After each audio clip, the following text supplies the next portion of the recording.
So anyway, I just wanted to cover that, and regarding some of the parts, I've had to resort. I have bins and bins of this. What you see here, and you can, Jesus Christ, I mean, you can go nuts here. My wife just cannot see this stuff like this in boxes. I tend to keep a lot because I keep a lot of these little parts in some of these bins that I need sometimes. To repair some of these things, bring them back to working condition. As I mentioned earlier in my videos, I found these parts actually in this bin, and I have I don't know, maybe a dozen of these trays here in the various sizes with parts, fiberglass parts that I just kind of would dump. Would work on one particular design or prototype, and I would dump all the parts anytime that I was making modifications. I would dump. So I have to go through that and see what's really good, what's not. I've already gone through this. There's just a lot of good stuff here, but let me show you some of these things that I was working on while doing some of this stuff here.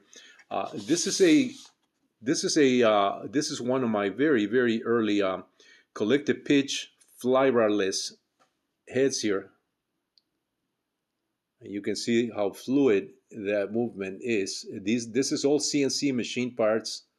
Once again, that I did back in the day when I did not just quite have the 3D printers that I have here. In fact, these parts are a lot better than 3D printer ones because they are CNC machined Delrin and aluminum hex stock. I mentioned that I use quite a bit of hex stock in some of these things creatively, and this is why. And this is one good example, I would say, of the usage of hex stock here to make these blade grips. And I did the same thing on my 400 size collective pitch helicopter that I also showed in some other videos, earlier videos. So I don't know how much of my video for some reason keeps stopping.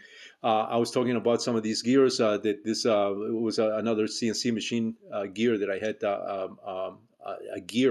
A radio control gear racing company made for me. Beautiful gear. Delrin CNC machine components, Delrin grips right there. My own injection molded links. You can see my name is there right there if you look closely. MIA is so I did the molds for that in a little tiny Sherline mill CNC machine, Sherline mill, believe it or not. But all this stuff is hex aluminum. Once again, hex aluminum, the usage of hex aluminum, why I like using hex aluminum, for some of these grips. And I've done the same thing on my 400 helicopters I mentioned earlier. But some of the cool parts that I've done, for tiny helicopters.